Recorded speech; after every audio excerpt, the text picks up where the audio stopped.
Nabi besar Muhammad Sallallahu Alaihi Wasallam yang senantiasa kita nantikan syafaatnya di yaumil qiyamah kelak. Allahumma amin. Bapak Ibu yang saya hormati, jamaah sekalian, seperti yang sudah kita jadwalkan, bahwasanya untuk menambah vitamin rohani kita pada Ramadan ini, kita selain kultum 2 kali seminggu, Jumat dan Sabtu, namun juga ada kuliah subuh yang biasanya kita adakan seminggu sekali. Alhamdulillah untuk khusus Ramadan kita adakan 2 kali setiap hari Sabtu dan Minggu. Dan untuk pagi hari ini alhamdulillah narasumber kita yaitu Bapak Dr. Kiai Haji Muhammad Nur Irfan MA. Beliau akan memaparkan lanjutan daripada kaifiah Ramadan, berpuasa dan sebagainya, nanti akan dipaparkan secara tuntas oleh narasumber kita. Dan seperti biasanya kita berikan ruang sedikit, mungkin sekitar 10-15 menit di penghujung pertemuan kita dengan diskusi aktif, diskusi tanya jawab antara Bapak Ibu sekalian yang punya pertanyaan berhubungan materi pagi hari ini dengan narasumber kita. Baik, Bapak Ibu sekalian yang saya hormati, untuk menyingkat waktu, Pak Kiai sudah siap? Sudah siap. Baik, waktu dan tempat saya persilakan Pak Kiai. Monggo. Assalamualaikum warahmatullahi wabarakatuh. Bismillahirrahmanirrahim. Alhamdulillahilladzi farada alaina shiyama syahri Ramadan.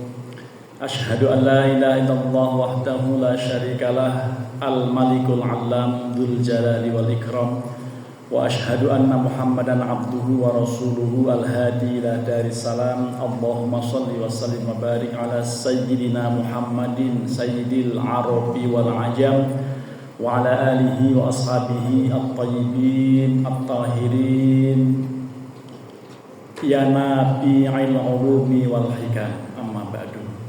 Para jamaah, Bapak dan Ibu, jamaah Masjid As-Salam, Komplek Daya Pesona, Komplek Daya Pesona yang ada di Rawalele, Jombang, Ciputat, Tangerang Selatan, yarhamukumullah. Alhamdulillah, ini kita ada pada tanggal 3 Ramadan, betul ya? Insyaallah. 3 Ramadan bertepatan dengan tanggal ini 3 Ramadan tahun 1447 Hijriah bertepatan dengan tanggal 21 Februari tahun 2026. Supaya kita puasa memperoleh predikat puasa yang unggul, puasa yang nilainya A+ gitu, yang 9,0 minimal sampai bisa 100 bahkan, maka kita tidak bisa mencukupkan diri hanya puasa dari sisi menjaga mufattirat. Karena kalau hanya menjaga mufattirat bisa-bisa nilainya 5, mungkin malah 4 ya, 6,5, 7 gitu ya. Mungkin 6,5 itu maksimal. Kalau 7, 8, 9 sudah B+ sama amin, lalu A+ kalau dalam meja kuliah itu ada nilai-nilai peringkat begitu. Nah, ini kalau puasanya hanya menjaga mufattirat, hal-hal yang membatalkan, sebagaimana yang sudah dikemukakan dalam khutbah Jumat terakhir di tempat ini. Kebetulan saya bertugas menyampaikannya. Itu tinjauan fikih murni, yaitu yang membatalkan cuma 4. Secara umum para ulama menjelaskan hanya 4. Yang pertama makan, karenanya kalau puasa tidak boleh makan. Yang kedua minum, yang ketiga jima, dan yang keempat muntah secara sengaja. Kalau hanya menjaga ini nanti nilainya ya minimal. Tetapi supaya lebih ideal, supaya lebih optimal dan nanti akan memperoleh nilai unggul itu A+ gitu ya. Maka kita mesti menjaga dari minimal 5 hal yang lain. syukur-syukur sampai bisa menjaga hati. 5 hal lain itu apa? Pertama, al-kadzibu, bohong. Jadi kalau di luar Ramadan dilarang bohong, maka Ramadan dilarang keras bohong. Yang kedua adalah al-ghibatu. Kalau di luar Ramadan dilarang gosip, ghibah, membicarakan orang lain yang orang lain itu tidak berkenan, walaupun nyata, ngomonginnya nyata, tapi setelah diomongin itu orang itu nggak seneng. Kita omongin begini gitu. Biasanya gosip itu ngomongnya begini, emang baru tahu ya gitu. Tapi tolong jangan bilang-bilang ya, ini off the record ya. Jadi suka begitu tuh judulnya itu, ternyata nggak nyangka ya. Nah, jadi ngomong-ngomong begitu tuh, yang awalnya seperti itu, nggak nyangka ya, ternyata. Kalau udah kalimat begitu, itu nada-nadanya sudah berbau gosip. Lah kalau di luar Ramadan dilarang melakukan gosip, terlebih lagi Ramadan, supaya meningkat kualitasnya, bukan hanya B tetapi amin, bahkan bisa A, bisa A plus gitu ya. Ghibah itu di dalam Al-Qur'an disebutkan a'udzubillahi minasyaitonirrajim wala yaghtab ba'dukum ba'dha ayuhibbu ahadukum ayyakula lahma akhihi maitan fakarihtumuh. Janganlah kalian atau seseorang menggosipkan orang lain. Apakah kalian mau memakan daging saudaranya yang telah mati? Saudara kandung mati lalu kita sop dagingnya. Mau gak itu? Fakarih itu pasti kalian gak mau itu. Pasti kalian jijik. Yalah, jadi kalau ada orang menggosipkan orang lain, itu sama dengan memakan daging saudara kandung yang sudah mati, lalu dimasukkan ke kulkas atau untuk direncanakan di sop itu sangat tidak mungkin kan? Gitu. Dulu di zaman Rasulullah ada orang yang sedang dalam perjalanan, beberapa rombongan Rasulullah juga di situ, tapi di tempat lain gitu ya, di rombongan lain. Itu satu rombongan itu ada yang mereka berbagi tugas, ada yang mendirikan kemah, ada yang mulai menyiapkan kayu bakar, mau masak segala macam.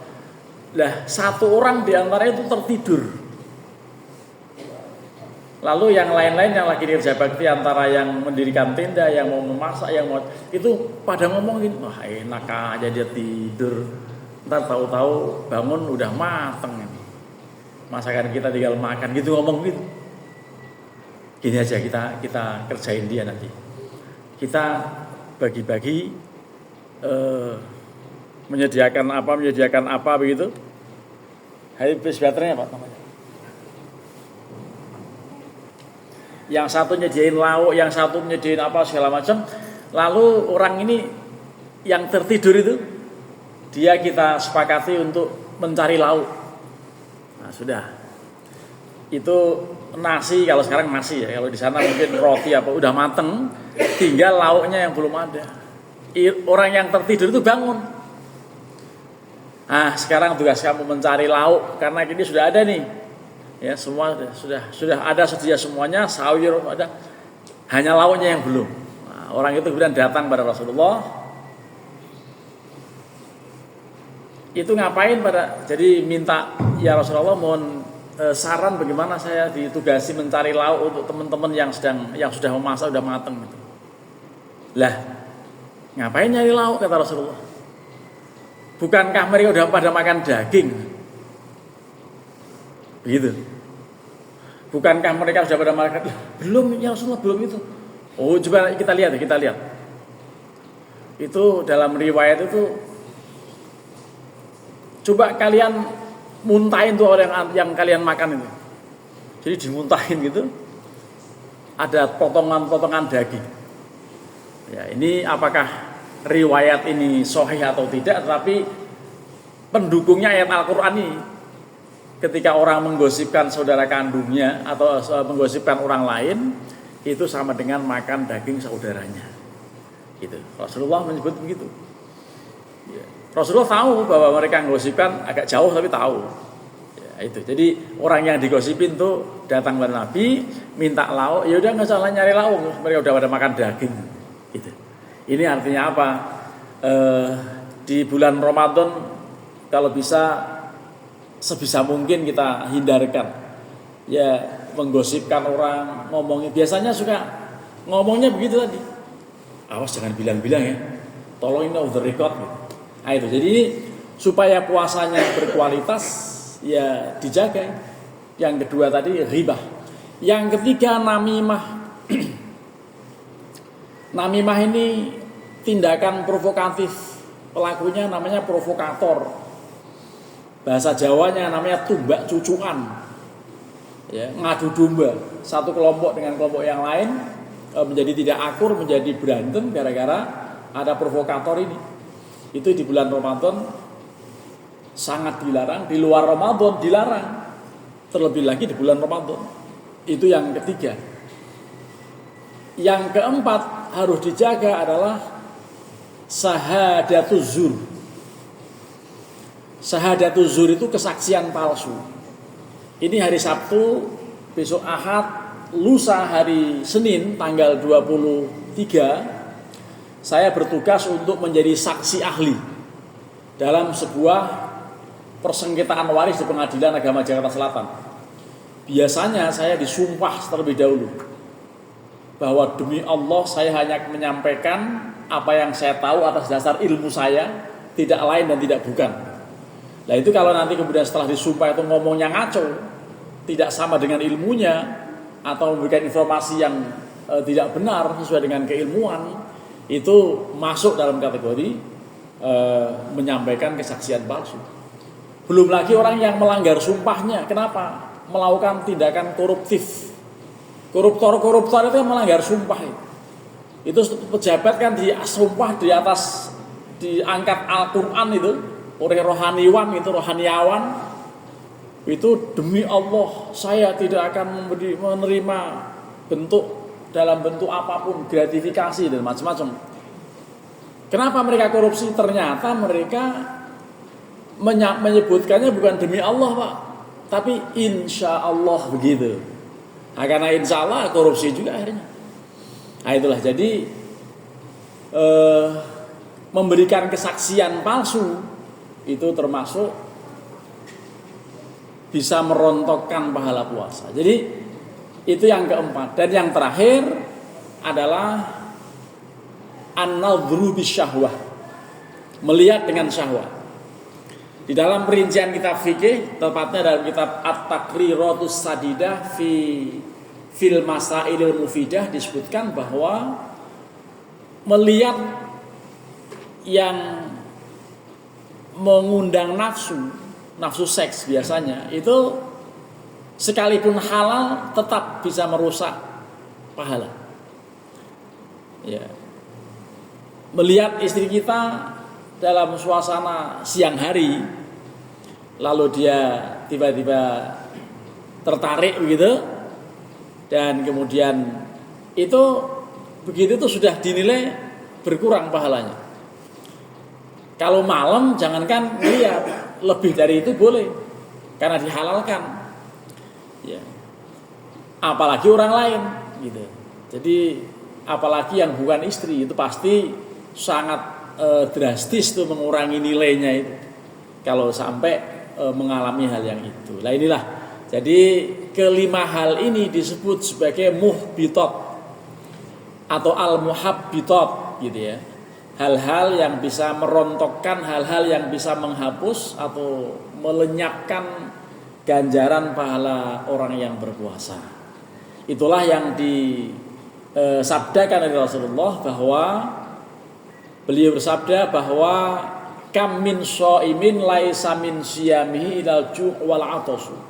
Banyak orang yang berpuasa sudah lapar-lapar, dahaga, haus, ya, tetapi dia ternyata nggak dapat apa-apa kecuali hanya memperoleh rasa lapar dan dahaganya saja. Karena apa?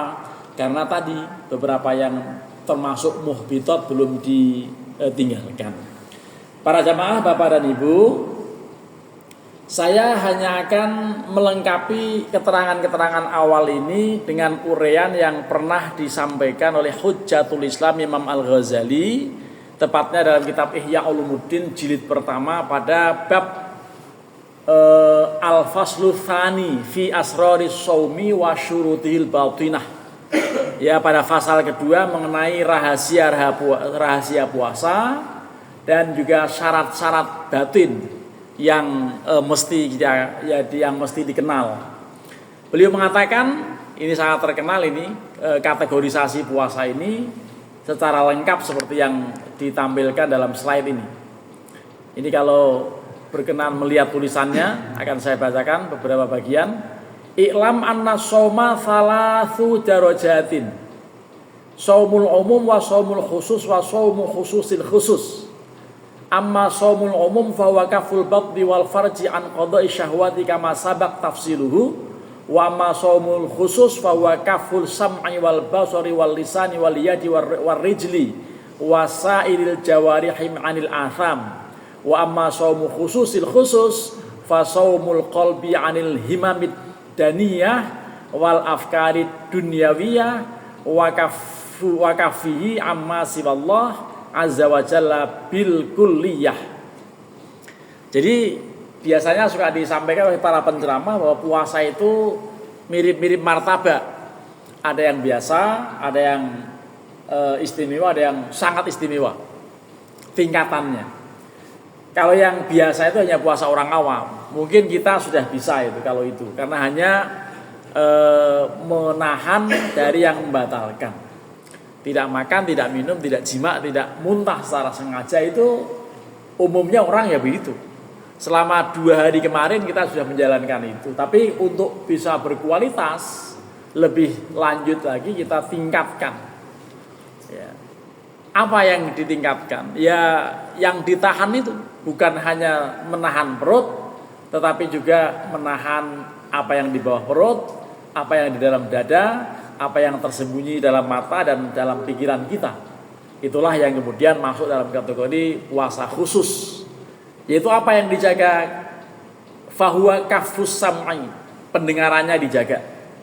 Wal basori, pandangannya juga dijaga.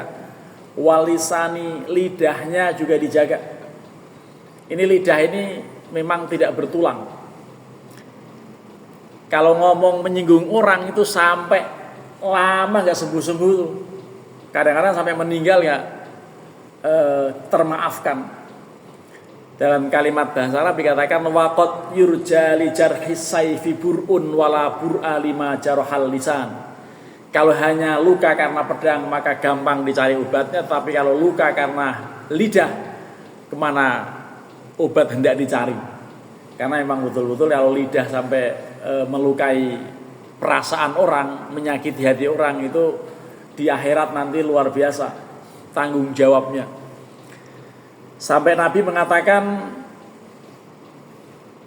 man yatmanli ma baina lihyaihi wa ma baina rijlaihi atman lahul jannah. Itu Nabi mengatakan begitu.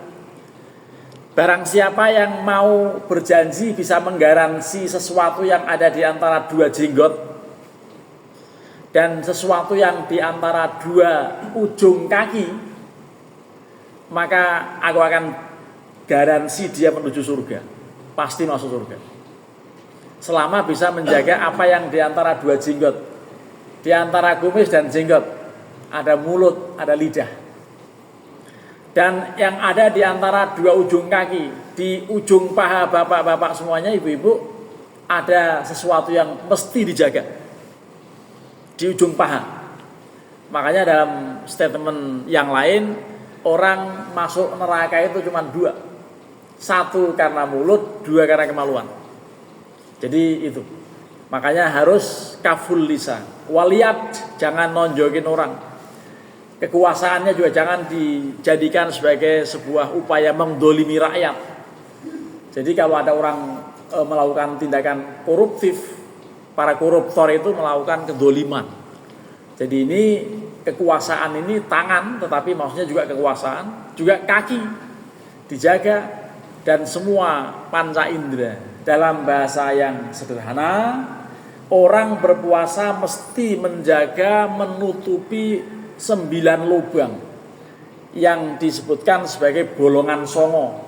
Silakan dihitung, bapak-bapak, ibu-ibu semuanya punya lubang 9 jumlahnya dalam tubuh kita ini. 2 lubang mata, 2 lubang hidung, 2 lubang kuping, 6. Tambah 1 lubang mulut, 7. Dan silakan yang 2 dicari masing-masing punya. Kalau nggak punya, ke rumah sakit aja urusannya. Ya. Itu orang yang lahir nggak punya anus, 50 juta waktu itu membuat anus buatan. Ya, jadi kalau ada bayi yang keluarga ada anus, nah itu mahal, kadang-kadang meninggal. Jadi ini 9 lubang sanggup menyumbat 9 lubang.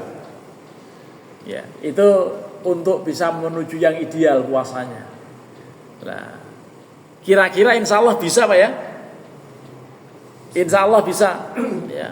Harus bisa. Karena kita sudah puasa selama berapa ya? Kalau yang usianya 60 kali berarti sudah 50 kali puasa. Kalau yang usianya 70 kali berarti sudah 60 kali puasa. Kan mulai 10 tahun kita. Saya sekarang ini 52, berarti kita kira sudah 48 kali puasa. 42 kali puasa. Ya mulai 10 tahun puasa kan konsisten sampai sekarang ini. Insya Allah sudah terlatih dan bisa menjaga perut dan semua anggota tubuh kita. 9 lubang kita sumbat. Nah, mudah-mudahan kita bisa betul-betul menyumbat itu, dan insya Allah dengan cara seperti itu kita akan memperoleh nilai yang unggul. Jadi insya Allah, bapak-bapak dan ibu-ibu, tingkatan yang terakhir ini yang berat. Ya untuk sekedar diketahui aja tanpa harus berusaha sekuat tenaga meraih derajat ini. Karena yang terakhir ini yang sangat istimewa, disebut sebagai istilah Imam Al-Ghazali, saumu khususil khusus, puasa yang sangat-sangat istimewa. Karena yang dijaga bukan soal makan, minum, jima, lalu menutup 9 lubang, menjaga lidah, bukan hanya itu. Tapi yang dijaga malah justru sampai pada hati, gitu. Jadi yang 4 hal dijaga, 9 lubang ditutup, kemudian hati, gitu. Itu yang dikatakan sebagai puasa yang sangat istimewa. Apa kata beliau? Fasaumul qalbi anil himamid daniyah. Hatinya berpuasa dari angan-angan, dari bayangan-bayangan yang rendah. Wal afkari dunyawiyah, dan pemikiran-pemikiran yang sifatnya duniawi.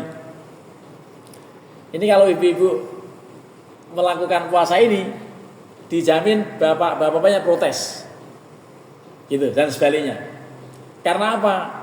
Itu yang ada dalam hatinya Allah. Jadi yang ada dalam hatinya Allah, gak pernah mikirin apa-apa. Ya kalau ibu gak mikirin apa-apa, bagaimana nanti bukanya?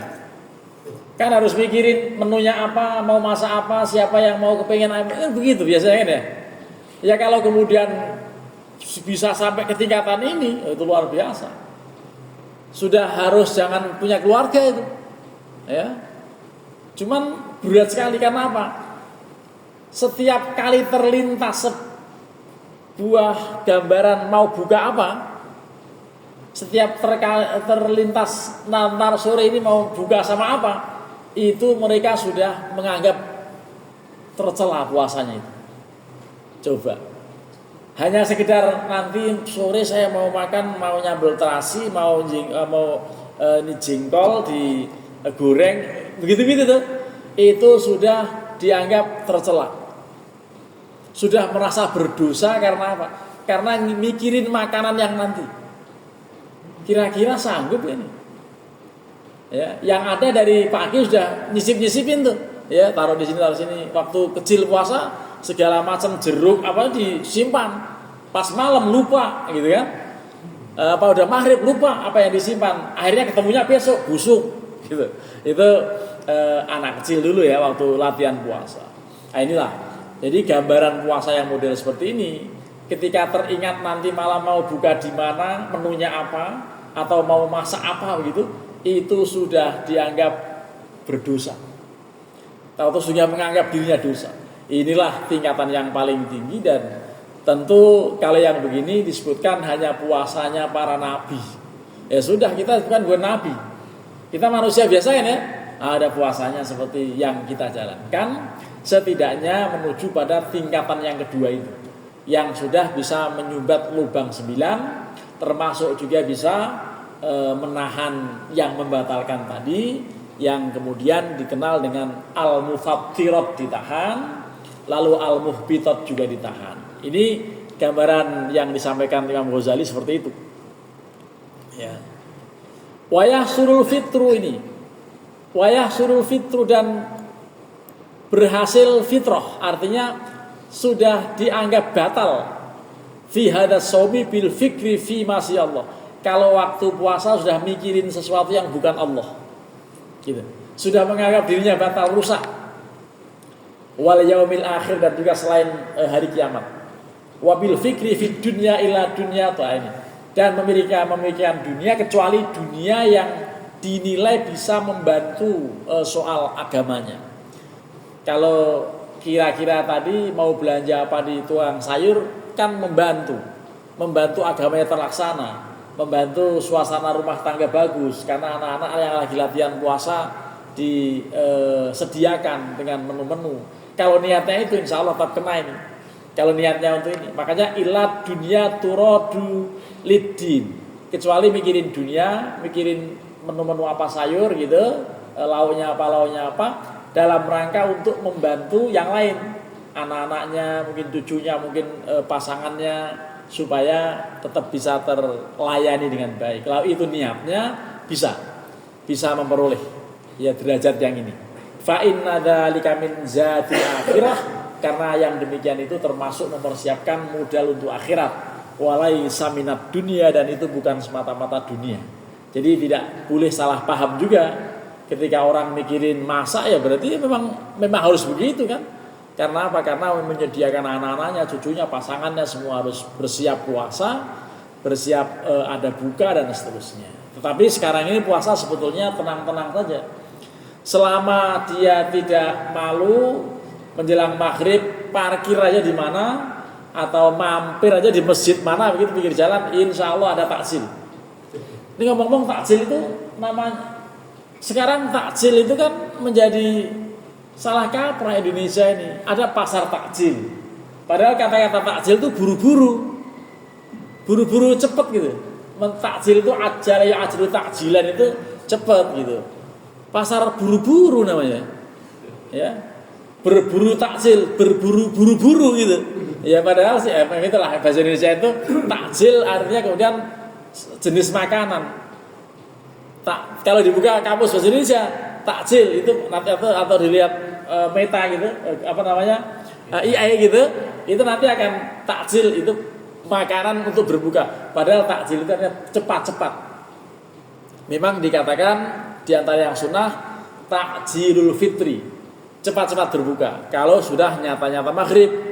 Lah yang kacau di musola tetangga saya, timernya ini salah. Timernya ini 2 menit lebih dulu. Puasa hari pertama semua sekampung itu ngikut yang di situ. Ya, 2 menit sudah pada berbuka. Saya hibur-hibur mereka biar enggak resah. Udah enggak usah diresain, tapi tolong itu benerin gitu ya. Enggak usah diresain, insya Allah tetap sah. Yang penting kalau ada ragu tolong aja dikodok gitu. Tapi kalau secara logika tetap sah, selama memang orang itu zaman dahulu, sekarang agak terpengaruh. Orang mulai puasa sejak azan subuh. Kalau dulu ada ini 5 waktu kan, ada isya, subuh, luhur, asar, maghrib, termasuk ada imsak. Zaman dulu ada imsak. Imsak itu menahan tidak boleh makan lagi atau minum kalau udah 10 menit menuju subuh. Lah sekarang ini orang terpengaruh sama orang yang mengatakan gak usah pakai imsak. Gara-garanya udah mau adzan masih minum. Sudah adzan jangan-jangan itu batal itu. Lah, ketika imsak berarti 10 menit space-nya sudah tidak mau makan, maka kalau hanya 2 menit menjelang maghrib itu logikanya boleh gitu. Itu supaya menghibur mereka yang daripada resah. Itu. Jadi saya pernah juga mendapat informasi hal yang sama yang disampaikan oleh salah seorang murid Syekh Yasin Al-Padani, namanya Kiai Abdul Hamid Abdul Hakim Ad-Dari, waktu saya ngaji di daerah Prapanca Blok M sana. Saya di Blok A. Saya ngaji dan waktu itu mau buka bersama di rumah beliau, masih kurang 1 menit. Oh, udah pada buka aja buka. Tadi aja sebelum subuh 10 menit kita nggak makan gitu. Itu ketika masih konsisten imsak gitu. Lah sekarang ini orang nggak konsisten. Sudah imsak makan aja dia. Tapi nggak apa-apa sebetulnya, memang itu imsak itu ibarat bau jalan di tol. Gitu. Kalau kita imsak makan terus, itu jangan-jangan ngebut di bau jalan ternyata ada truk parkir, nggak ada lampunya. Kira-kira apa yang terjadi? Gitu. Jangankan jalan tol, flyover Ciputat aja kemarin dari Ahad pagi itu ada motor yang ringsek nyungsep di bawah truk. Karena apa? Ada truk udah dikasih tanda sebetulnya, tapi nggak ada lampunya barangkali. Itu nabrak itu sekenceng-kencengnya dan orangnya masih tergelitak di situ. Itu karena apa? Karena ya begitu meleng gitu. Nah, oleh karenanya kalau imsak sudah sebetulnya yang baik itu ya menghindari gitu. Kecuali habis makan nasi goreng habis gitu belum minum, udah imsak, ya minum aja habisin. Kenapa? Karena bahaya kalau makan nasi goreng yang pengen minum kan, paginya siangnya bisa luar biasa itu nggak hausnya kan gitu. Lah oleh karenanya ini hal-hal yang teknis, termasuk juga hal-hal yang sifatnya teoritis ini untuk melatih diri dengan puasa yang tingkatannya lebih tinggi lagi. Ini hanya dialami oleh para nabi, puasa yang model seperti ini. Itu sampai dikatakan seperti itu. Walaisa minad dunya hatta qala arbabul qulub man taharrakat himmatu bitasarruf fi nahari litadbiri ma yuftiru alaihi kutibat alaihi khati'ah. Jadi itu yang disampaikan Imam Ghazali.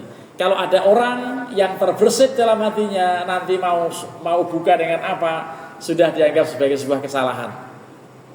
Tingkatan yang ini, ya kita nggak usah terlalu mikirin yang ini ya, karena ini berat sekali. Ya, fa inna dzalika min qillatil wuthuq bi fadlillah, karena dinilai dia kurang kepercayaannya pada Allah. Ya, ini agak susah ini memahami ini. Mikirin buka apa kok dinilai kurang kepercayaannya pada Allah. Ini kalau orang yang sudah puasa hati itu nggak mikirin apa-apa, asal ketemu air ya air, ketemu takjil di jalan begitu. Cuman kalau sebagai kepala rumah tangga pakai ini diprotes pastinya. Sama dengan guru saya Mu'alim Syafi'i Adami cerita, ada orang yang gemar sekali ngaji, pokoknya ngaji mulu gitu ya. Lah suatu saat istrinya mungkin protes, ini kok bapak ngaji terus, kerjanya kapan? Ini mana uang belanja nggak ada? Lah waktu itu kitabnya itu ditaruh di meja makan, ditutup pakai tutup saji. Sudah kira-kira siang, bapaknya itu dibuka itu, lah kitab istrinya, dia baca kitab aja udah, ya nggak kenyang juga sih. Itu artinya apa? Artinya ya tidak boleh juga mengejar akhirat, dunia lupa, kan harus seimbang. Nah itulah yang perlu direnungi, bahwa kajian puasa dari sisi tasawuf itu memang sangat dalam. Imam Ghazali menerangkannya dengan sangat luar biasa. Ini baru 1 halaman, padahal ada 900 halaman. Kitab beliau itu lebih sih. Satu kitabnya itu sampai 4 jilid. Ini hanya nukil sedikit gitu. Ini menunjukkan bahwa beliau itu sangat luar biasa ya. Ini dikatakan wa hadhihi rutbatul anbiya wasiddiqin wal muqarrabin. Ini puasanya orang-orang para nabi, para siddiqin dan para muqarrabin, orang yang dekat-dekat pada Allah, yang sudah pada dekat pada Allah, yang sudah tidak perlu mikirin dunia. Siapa contohnya? Orang yang sudah pensiun. Sudah pensiun, sudah di atas 60 atau mungkin sudah 70 lebih, dan dia sudah merasa nikmat beribadah, tidak mikirin apa-apa ya, tapi ada juga yang melayani gitu. Itu boleh itu. Jadi melatih dirinya puasa dengan gaya yang seperti ini. Ini kira-kira kajian puasa yang dimaksudkan, yang kira-kira belum selesai kemarin ya ini. Ya, jadi nanti boleh didialogkan apa-apa yang disampaikan ini ya. Hanya saya akan melihat pada bagian yang lain ya. Ini sebetulnya keterangan yang puasa tingkatan kedua itu. Jadi kalau puasa yang tingkatan kedua kita ini menuju pada tingkatan yang kedua, yaitu shaumul khusus, yaitu shaumus sholihin, puasanya orang-orang yang soleh. Yaitu apa? Fahuwa kaful jawari hayan anil atham wa tamamuhu bisittati umur. Ini puasa orang-orang yang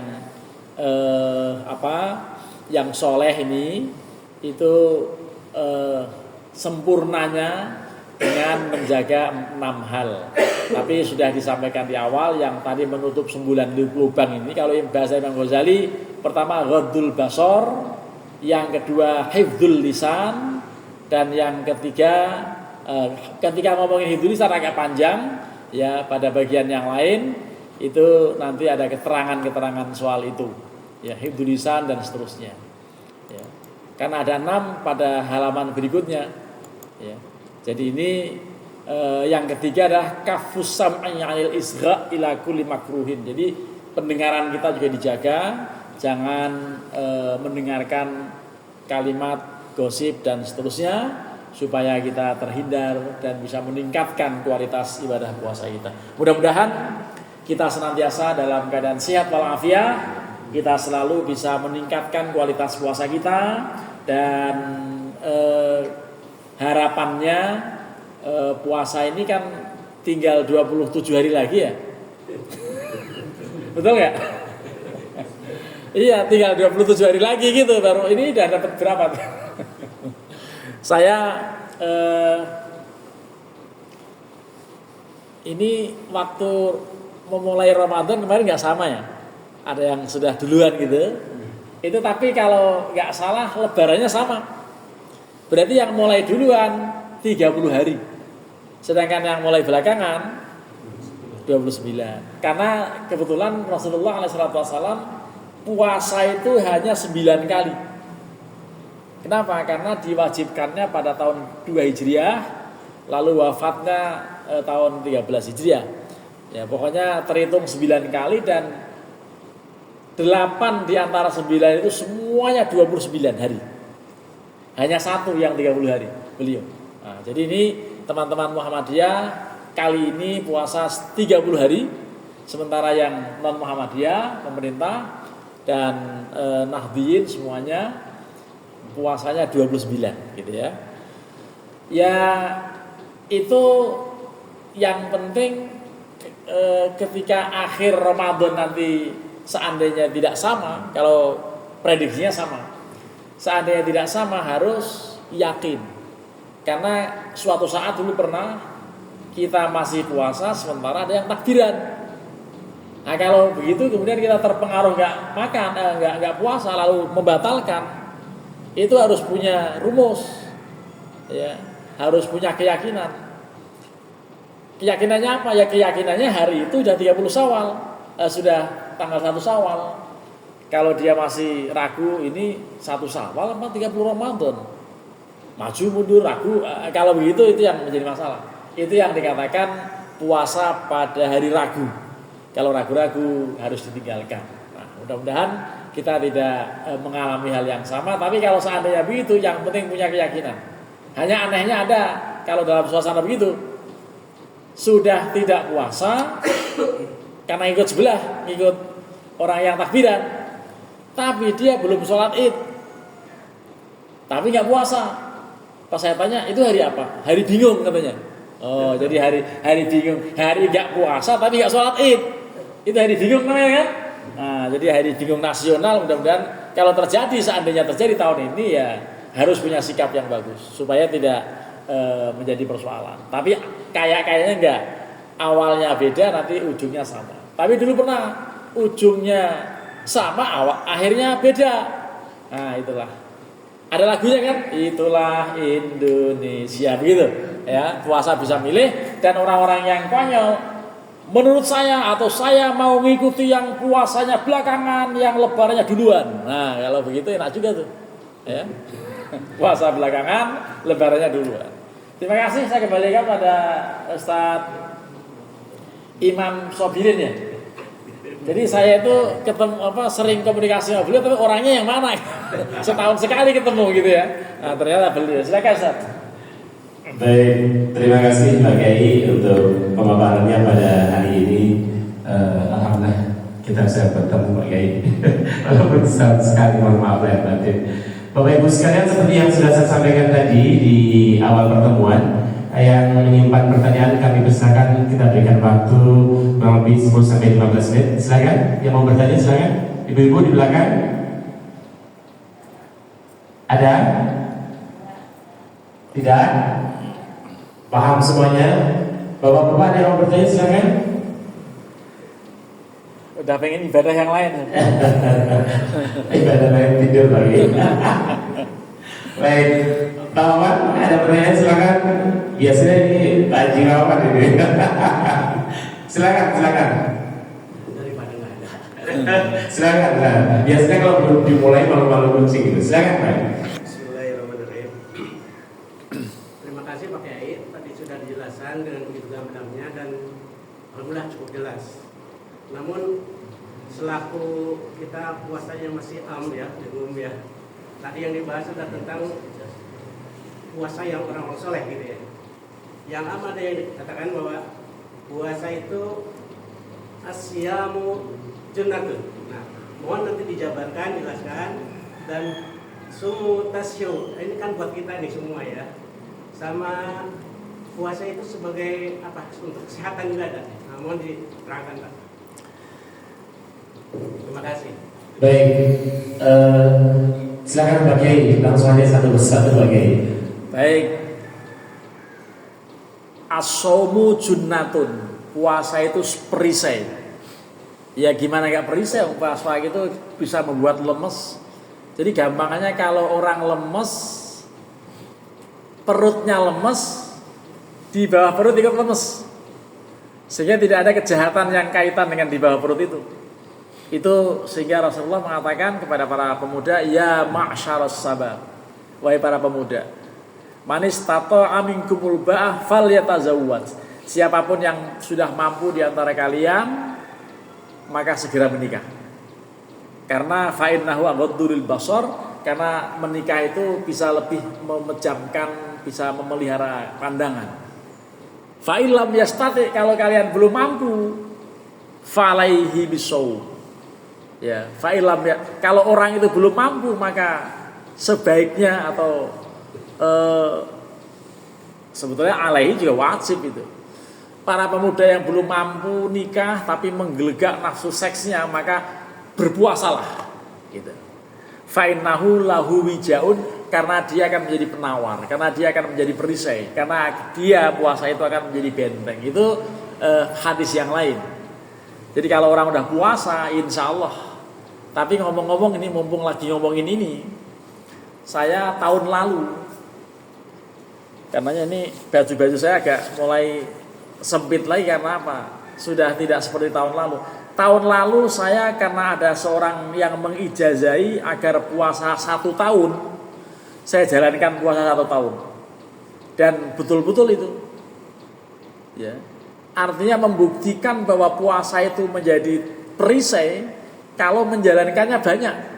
Tapi kalau hanya puasa-puasa sunnah itu belum itu. Masih bisa menggelegak nafsu. Tapi kalau udah 1 tahun itu betul-betul 6 bulan berikutnya udah lemes. Betul. Ya, 6 bulan berikutnya itu sudah nggak ada daya upaya gitu. Sehingga saya ledek-ledek kan sama istri saya, ayo kalau masih bisa gitu kan. Karena berdua puasanya saya sama istri. Itu ya sudah seperti temen aja udah gitu. Ya, jangan-jangan nanti setelah ini kita jadi ternyata begitu sudah nggak puasa kembali ke seperti muda lagi gitu. Nah, ini artinya betul-betul puasa itu bisa menjadi perisai gitu. Kalau menjalankannya dengan konsisten ya. Jadi yang paling bagus puasa Daud. Tapi karena ini ada ijazah, ada hajat tertentu, maka boleh. Ya kadang-kadang puasa 41 hari dalam rangka untuk doa tertentu begitu. Itu walaupun tidak diatur menurut ilmu fikih, tapi kalau ada guru konsultannya itu boleh. Ya, apalagi yang itu biasanya kalau di Magelang ada pesantren Tegarjo itu ada macam-macam puasa ya selain Daud ya. Ada puasa ngerowot, ada puasa mutih, ada puasa itu karena apa? Karena untuk melatih riyadhah rohaniyah gitu ya. Itu antara lain gitu. Dan saya membuktikan soal puasa yang perisai itu. Dan betul selama itu saya nggak pernah ke dokter selama 1 tahun itu. Walaupun memang kelihatan kurus gitu ya, tapi sehat. Jadi sumu tasihu. Puasalah kalian pasti sehat lah. Kalaupun tidak menjalankan yang 1 tahun, yang penting setahun sekali puasa 1 bulan itu, ya Ramadan. Itu dengan begitu pencernaan kita akan ada istirahatnya dan badan kita akan semakin sehat. Itulah yang bisa dikomentari terhadap penanya Pak siapa biar kenal Bapak Wawan ya bahwa puasa perisai dan puasa itu sehat. Insya Allah kita akan semakin sehat dengan melatih diri melalui bulan Ramadan ini. Terima kasih. Kalau masih ada yang lain silakan. Silakan, ada yang lain. Pak Wawan cukup terjawab. Iya, jadi ada puasa buat sehat gitu ya. Silakan, Bapak yang di belakang ada yang bertanya silakan. Tidak ada. Cukup. Baik. Kalau cukup, nanti bertanya lagi. Baik, mohon maaf hari ini nggak ada nasi uduk Pak ya? Jangan. Ya, baik kalau gitu Pak Kiai silakan ditutup, disimpulkan dan ditutup dengan doa Pak Kiai. Baik, kesimpulannya kita berlatih untuk membuat diri kita ini semakin berkualitas dan insya Allah dengan menjalankan puasa Ramadan kita akan menjadi orang-orang yang bertakwa. Dan dengan puasa insya Allah kita akan semakin bisa melatih diri kita menjadi sabar. Karena puasa adalah kesabaran. Dan dengan puasa insya Allah kita akan semakin dekat pada Allah Subhanahu Wa Taala. Dan kita juga akan semakin sehat. Mudah-mudahan puasa yang tinggal 27 hari lagi ini ya kita selalu dalam keadaan sehat. Dan tidak ada halangan apa-apa. Jaga kondisi. Kayak yang sudah 50 tahun ke atas jangan coba-coba berbuka pakai air es gitu ya. Itu khusus yang belum 50 gitu. Kalau yang 50 biasanya batuk gitu ya. Karenanya jaga kondisi, jaga kesehatan. Insya Allah nanti kalau menurut jadwal saya akan ada di ruangan ini nanti di akhir dari puasa kita. Kita nanti akan membahas soal i'tikaf dan seterusnya. Mari kita akhiri dengan sama-sama membaca doa. Mudah-mudahan ada manfaat kajian kita pagi hari ini. Lakal hamdu ya Allah ya Rabbana ya Maulana.